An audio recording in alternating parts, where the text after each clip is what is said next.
नमस्कार दोस्तों। ध्यान कैसे करें, ध्यान क्यों करें, ये मेरा अभी का विषय है। प्यारे दोस्तों, ओशो के होते हुए मैं बताऊं कि ध्यान कैसे करें, बहुत ही बेकार बात है। जब उनके सारे ऑडियो अवेलेबल हैं, फिर मैं क्या बता सकता हूं कि ध्यान कैसे करें और ध्यान क्यों करें।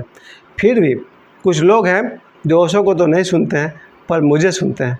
कुछ लोग हैं जो ओशो से प्रेम तो नहीं करते हैं लेकिन मुझसे प्रेम करते हैं।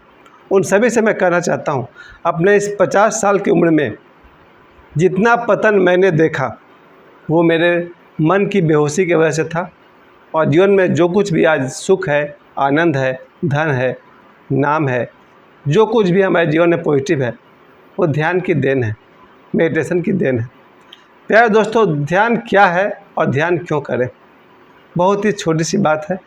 बचपन से ही हम लोग, ध्यान का मतलब होता है मन की चंचलता, और मन के भटकाव के कारण हमारी शक्तियों का बहुत दिशाओं में बढ़ जाना। मन जब सक्रिय होता है तो आपकी शक्तियों को बहुत दिशाओं में दौड़ाता है। बचपन से ही, यहाँ तक कि मन डरता भी है। बचपन से ही टीचर्स आपको डरा के रखते हैं, और एक बार बच्चा डरना सीख गया, बहुत साल तक शायद जीवन भर डरेगा वो। और दुनिया में सबसे बदसूरत चीज़ कुछ है तो डर कर जीना। और जिन्होंने भी ध्यान किया है, जिन्होंने भी ध्यान की गहराई को जाना है, ध्यान से समाधि तक पहुंचा है, उन्हें मृत्यु तक का भय नहीं होता है। ये बाकी लोग का भय का कीमत ही क्या है। अगर ध्यान का मेरे लिए सबसे बड़ा मूल्य है तो यही है। बचपन से ही बच्चे को उसके माता पिता डरा कर रखते हैं। कुछ हद तक तो उचित है, क्योंकि अगर बच्चों को डरा कर न रखा जाए तो अपना ही नुकसान कर लेंगे। अगर छोटे बच्चे को डरा कर नहीं रखा जाए तो कब वो लोग अपने भाई बहन तक को समाप्त कर दें, कहना मुश्किल है। क्योंकि मेरा एक दोस्त बताते हैं कि जब वो छोटा बच्चा थे तो उन्होंने अपनी 1 साल की छोटी बहन को लेकर के कुआं में फेंकने जा रहे थे। तो गांव के लोगों ने उसको पकड़ा, बोला क्या कर रहे हो? बोला जब से ये आई है तब से मेरे माँ बाप हमको प्यार नहीं करते हैं। तो उस 5 साल के बच्चे को ये दुख था कि जब से बहन आई है तब से मम्मी पापा सिर्फ इसको मानते हैं, तो उसको कुआं में फेंकने जा रहे थे। इसलिए बच्चों को डरा कर रखना बहुत हद तक उचित है, क्योंकि अगर आप उन्हें नहीं डराएंगे तो बच्चे शक्ति का समुंदर होते हैं। वो कब अपने आप का नुकसान कर जाएंगे, बहुत मुश्किल है कहना। तो उचित है कि बच्चों को एक हद तक भय का उपयोग है। परंतु अगर वही बच्चा कायर हो गया कि जीवन भर अपने माता पिता के बात का विरोध नहीं कर पाया, तब वो काठ का उल्लू बन गया, कठपुतली बन गया। एक समय जीवन में आएगा जब वो 18, 20 साल, 25 साल का होगा, जब उसे अपने जीवन में के निर्णय लेने पड़ेंगे, और उसमें भी अगर वो बच्चा काँप रहा है अपने माँ बाप के सामने एक सही बात को प्रस्तुत करने में, ये भय उसको पंगु बना देगा। और भय से मुक्त ध्यान के अतिरिक्त और कोई नहीं कर सकता है।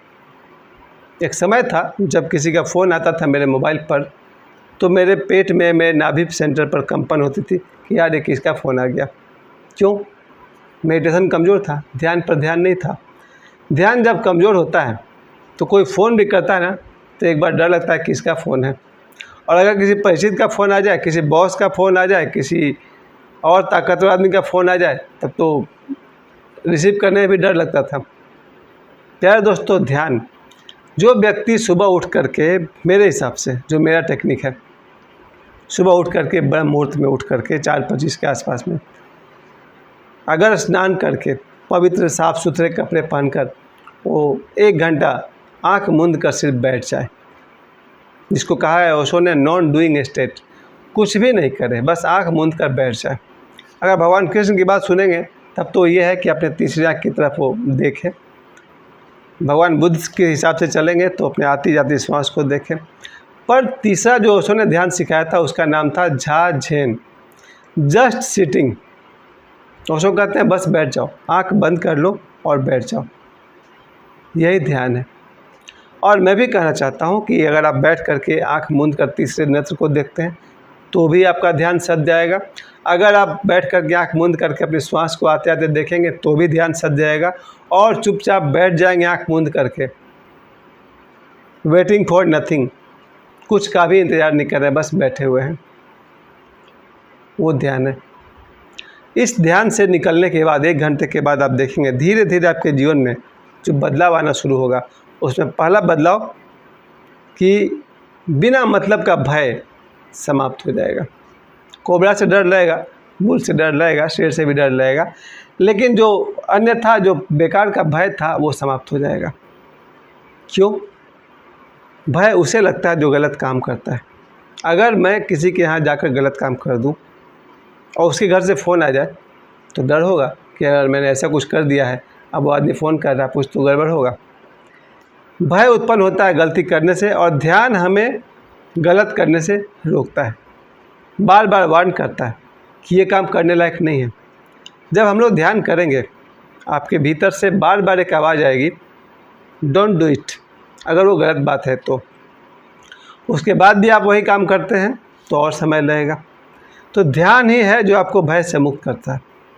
और अगर दूसरी सबसे बड़ी समस्या है हमारे जीवन में तो वो है काम वासना। जो प्रकृति ने काम दिए हैं, जिसे भगवान कृष्ण कहते हैं कि मैं कामदेव हूँ, नेचुरल जो काम वासना है उससे संतान का जन्म होता है। नेचुरल जो काम वासना है उससे आनंद की प्राप्ति होती है।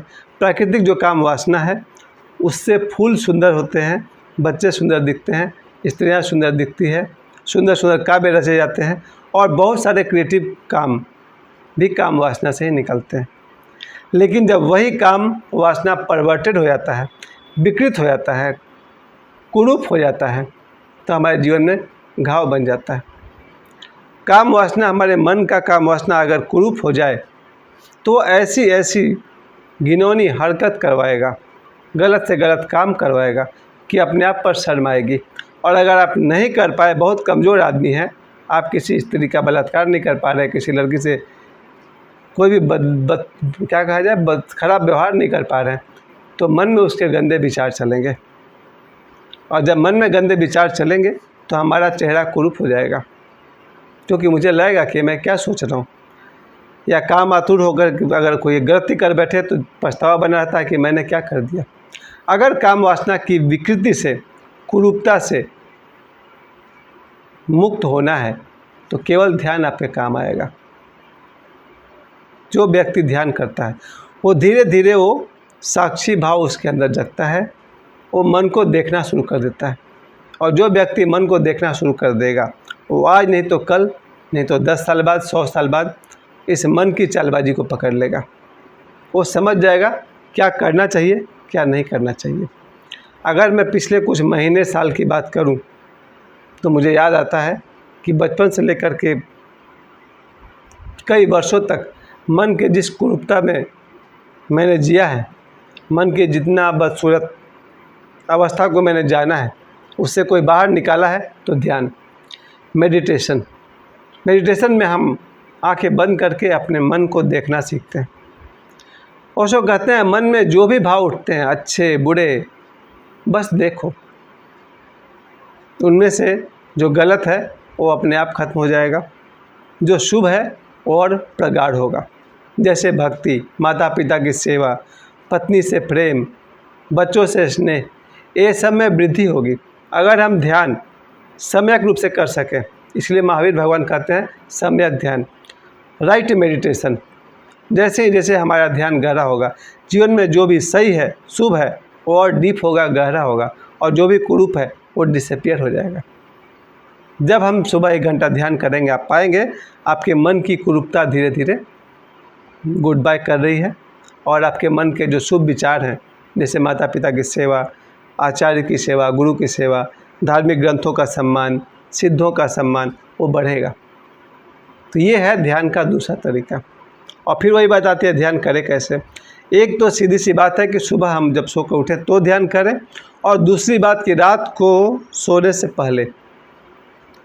मेरा तो सबसे बड़ा बैड लक ये रहता है, बैड हैबिट भी कहिए, जो व्यक्ति रात को भोजन नहीं करेगा, शाम को 7 बजे के बाद भोजन नहीं करेगा, उसका पेट इतना खाली रहेगा कि वो बैठकर ध्यान कर सकता है। और अगर बैठ कर के कोई व्यक्ति रात को ध्यान कर सके, जितना ही पॉसिबल हो, 40 मिनट कर सके तो और अच्छा, 1 घंटा कर सके तो और अच्छा, और अगर महायोगी है जन्मजात तो वो तो 3-4 घंटे भी करने वाला है। अगर रात को कोई ध्यान कर ले, आखिरी काम, भगवान बुद्ध कहते थे अब अंतिम काम कर लेना। अगर अंतिम काम यही किया जाए कि रात को भोजन तो करना ही नहीं रात वाला में, अगर कोई रात को भोजन न करे 7 बजे शाम के बाद, उसे लगता है कि just he is about to go to bed, अपने बिस्तर पर जाने ही वाला है, उससे पहले वो ध्यान में अगर बैठ जाता है, उसके मन की वृत्तियाँ, उसके मन की आदत उस व्यक्ति की दासी हो जाती है, गुलाम हो जाती है। तो कृष्ण कहते हैं ना कि संयमी व्यक्ति का इंद्रियां उसका नौकर होता है। जब आप ध्यानी हो जाएंगे तो आप पाएंगे आपके 5 इंद्रियां आपके सर्वेंट से ज़्यादा कुछ नहीं है, आपकी नौकर है आपकी 5 इंद्रियां, खास करके मन। ध्यान करने वाला व्यक्ति एक दिन जान जाता है हमारा मन हमारा नौकर है, और जो व्यक्ति ध्यान नहीं करता है वो जीवन भर जानता है कि हम अपने मन के नौकर हैं। मन ने कहा सिनेमा हॉल चलो और आदमी को जाना पड़ेगा सिनेमा हॉल, मन ने कहा अमुक गलती करो और आदमी जाकर करेगा। तो प्यारे दोस्तों, हमारे मन का जितनी भी वृत्तियां हैं, आदत है, वो सब अगर हैं because of absence of meditation, ध्यान की अनुपस्थिति के कारण। हमारे जीवन में अगर ध्यान नहीं हो तो हमारे जीवन में भय रहेगा, हमारे जीवन में अगर ध्यान नहीं हो तो हमारी काम वासना विकृत होगी, हमारे जीवन में अगर ध्यान नहीं हो तो हम लोभी होंगे। और लोभ मुझे लगता था इन दोनों से छोटा मोटा चीज़ है। एक दिन ओशो ने कहा है लोभ इन सब का जननी है, सारे बुराइयों का जड़ लोभ है। लोभ के कारण व्यक्ति हजारों पाप करता है। बहुत डीप सब्जेक्ट है, आप भी समझ जाएंगे। जिस व्यक्ति में लोभ है वो कभी शांत नहीं रहेगा, जीवन भर वो दौड़ता ही उसका जीवन गुजर जाएगा। लोभ के पार कोई ले आ सकता है तो मेडिटेशन, आपका ध्यान। ओशो इसमें एक बात और जोड़ देते हैं कि सुबह 1 घंटा ध्यान करना चाहिए, रात्रि को 1 घंटा ध्यान करना चाहिए, और ओशो कहते हैं सुबह से लेकर रात तक आपका ध्यान आपके शरीर की एक्टिविटी पर होना चाहिए। ओशो कहते हैं आप चलें तो होशपूर्वक, बात करें तो होशपूर्वक, आपका हाथ भी उठे तो होशपूर्वक। ये साधना मेरे जितने भी मित्र हैं, हम भी हैं, हम लोग इस बात पर बहुत प्रयास करते हैं, और जिसका एक परिणाम ये है कि मैं देखता हूँ मेरे बच्चों के हाथ से साल में 50 बार मोबाइल छूट के गिरता है, मेरे बेटे के हाथ से 100 बार हाथ से छूट से गिरता है, और मेरे हाथ से शायद साल में 1 बार भी नहीं गिरता है। अगर हम अपने शरीर के प्रति सजग रहें तो हमारे हाथ से सामान छूट कर नहीं गिरेंगे, या फिर अगर आपने कोई सामान रख दिया है तो कहाँ रखा है आपको खुद याद नहीं आ रहा, वो धीरे धीरे कम हो जाएगा। अगर आपका ध्यान सही जा रहा है तो आपका शरीर क्या क्या किया है आपको याद रहेगा। एनीवे, तो ओशो कहते हैं शरीर से जो भी आप व्यवहार करते हैं होशपूर्वक करें। फिर मन की तरफ ओशो ले आते हैं कि मन में जो जो विचार उठे, अच्छे बुरे, उसके प्रति सजग रहें, कोई सहयोग नहीं, न सहयोग न दमन, वरन साक्षी। जहाँ ओशो कहते हैं न जागो, क्या कहते हैं ओशो, न भोग न दमन, ओशो कहते हैं न भोग न दमन, वरन साक्षी। मन में जब भी कोई कामना उठती हो तो ओशो कहते हैं साक्षी हो जाओ, क्योंकि कामना चाहे मिठाई खाने की हो या हत्या करने की हो, साक्षी हो जाना ज़्यादा बेहतर है, क्योंकि बाद में दोनों ही दुष्परिणाम देने वाले हैं। मिठाई के भी अपने सुंदर और बुरे परिणाम होते हैं। खैर, कहीं भी ध्यानी व्यक्ति अपने जीवन में फल का भी आनंद लेता है कम मात्रा में, और बुद्ध कहते हैं ना सम्यक। ध्यानी अपने जीवन में पूरे प्रकृति की सुंदरता का भरपूर आनंद उठाता है, चाहे फूल की सुंदरता हो या मिठाई का स्वाद हो या किसी का नृत्य हो। एवरीथिंग इज़ फेयर, लेकिन मेडिटेशन के बाद। प्यारे दोस्तों, ध्यान क्या है और ध्यान कैसे करें? 3 विधि मैंने आपको बताया। एक तो सुबह उठ करके ध्यान करना चाहिए, दूसरा रात को ध्यान करना चाहिए, और तीसरा सारा दिन अपने शरीर के सारे एक्टिविटीज़ को होशपूर्वक देखना चाहिए, अपने मन के सारे उठते विचारों को होशपूर्वक देखना चाहिए, और ध्यान में सक्रियता लाने के लिए किसी न किसी गुरु का हाथ पकड़ लेना चाहिए। मेरे जीवन में अगर मैंने ध्यान सीखा है तो ओशो से सीखा है। ओशो ने हम लोग का परिचय बुद्ध भगवान से, महावीर भगवान से और लगभग सारे प्राचीन ऋषियों से करवाया है। अगर आपके जीवन में गुरु हैं तो आप ध्यान करते समय अकेले नहीं हैं। इसलिए मैं जब ध्यान करता हूँ तो मुझे पक्का पता रहता है कि मेरे साथ ओशो हैं। ओशो ने वचन भी दिया है कि तुम जब भी ध्यान करोगे आई विल बी देयर। जब भी तुम ध्यान करना मुझे स्मरण करना। क्या कहते हैं ओशो कि भय न करें मैं साथ हूँ। और बाद में ओशो ने ध्यान शिविर में ये भी कहा कि आप सभी अपने घर जा रहे हैं, वहाँ भी ध्यान कीजिएगा और मुझे स्मरण कीजिएगा, मैं वहाँ भी आपके साथ रहूँगा। प्यारे दोस्तों, ध्यान वही कर सकता है जिनका कोई गुरु है। आपके जीवन में अपने स्वभाव के अनुसार कोई एक गुरु चुन लें और उनके साथ आप ध्यान करें। मेरे लिए मेरे गुरु ओशो हैं। आप अपने पसंद के गुरु चुन लें, उनसे दीक्षा लें, उनका सहयोग से अगर आप ध्यान करेंगे तो अच्छा होगा। बिना गुरु के ध्यान करने के लिए भगवान महावीर जितनी ताकत चाहिए, बिना गुरु का ध्यान करने के लिए बुद्ध जैसी शक्ति चाहिए, बिना गुरु का ध्यान करने के लिए ओशो जैसा जिद चाहिए। ये 3 ऐसे बुद्ध पुरुष हैं जो बिना गुरु के पहुंच गए। पर इन तीनों के अलावा जहाँ तक मेरे से लोगों का सवाल है, आपके जीवन में गुरु हो, ये बात मैं ज़रूर कहूँगा। तो आज मंगलवार है, आप सभी से मैं कहना चाहता हूँ, भक्ति करते हैं तो इससे जस्ट पहले मैंने वीडियो बनाया है, जो 7 बार पाठ कर कोई छूटे ही बंदी महासुख हुई। और अब मैं ध्यान की भी बात कर रहा हूँ। आपको जो मार्ग अच्छा लगता है, आपको भक्ति मार्ग पसंद है तो हनुमान जी पर आप चल पड़िए, जो आपको अच्छा लगता है। आपको ध्यान मार्ग अच्छा लगता है तो आप ध्यान के बारे में जो कुछ भी मैंने कहा उसको एक बार सुन लीजिए। और कृपया मुझसे बेहतर ओशो समझा सकते हैं, ओशो के ऑडियो वीडियो देखा करें। आपके जीवन में ध्यान हो, दुख विदा हो जाएंगे और आनंद की वर्षा होगी। मैं आपके सामने इसका साक्षी हूँ। आप सभी के जीवन में ध्यान उतरे। मुझे साथ देने के लिए बहुत बहुत धन्यवाद। मैं सरोज पांडे आप सभी को मुझे समय देने के लिए बहुत बहुत धन्यवाद करता हूँ। धन्यवाद।